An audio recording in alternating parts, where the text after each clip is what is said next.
د سونو پښتونخوا قدرمنو کتونکو زه ساجد احمد دا وخت د باجوړ سلارزو برسدین کې ولاړ یم چرته چې بلها مسلې دي سړک خراب هیلث مسلې د دې نه علاوه د ایجوکیشن مسلې بلها ستونزې دي دلته د دې ځایي خلکو سره د دغه په اړه خبرې کوو موږ سره اوسئ. دلته په 3-4 کیلومتر کې سکول نشته دی د دې ځایي ماشومانو تقریبا 2-3 ماشومان داسې دي چې هغه د سکول نه بهر دي د سکول څخه هېڅ قسمه د ایجوکیشن سیسټم نشته دی. موږ که یو سیټ ته د صوبایي ګورنمنټ دا دعوې کوي چې موږ په KPK کې داسې کارونه وکړو دا هم وکړو هغه هم وکړو خو بالکل دا داسې علاقې دي چې دلته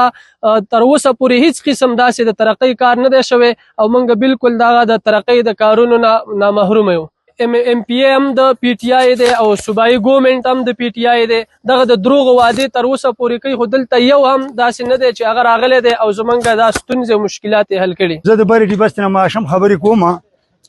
موږ ټول یو کلمې ورونه یستو او موږ خوارو زاري موږ څوک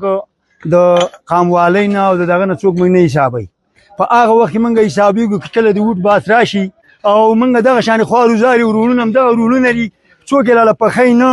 څوک یې لاله جوړی نه موږ د حکومت د ځان نه لرې ایستلي او د مشرانو هم د ځان نه لرې ایستلي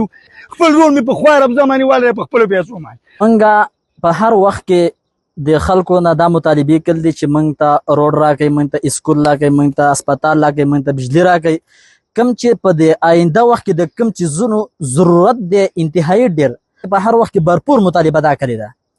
خو زمونږ په خبره باندې چا څه نوټس نه دی اخیستی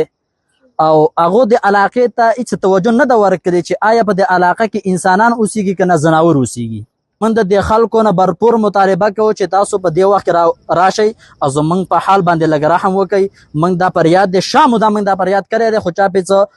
غوږ نه دی ګراوری.